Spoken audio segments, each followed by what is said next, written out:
नाज़रीन अवां खे आगाह कंदासीं। वज़ीर आज़म शहबाज शरीफ़ चयो आहे त दहशतगर्दी जो नओं ख़तरो अफ़गानिस्तान मां उभरी रहियो आहे। आलमी बिरादरी अफ़गान हुकूमत मथां दबाव विझे 2025 खे अमन जो आलमी साल करार ॾियणु सुठो समड़ आहे।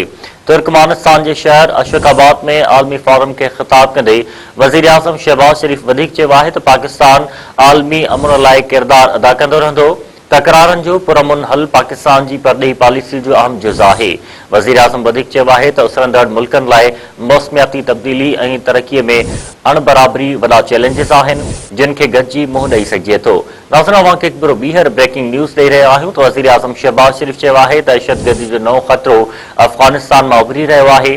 आलमी बिरादरी अफ़गान हुकूमत मथां दबाव विझे 2025 खे अमन जो आलमी साल करार ॾियणु सुठो समड़ आहे।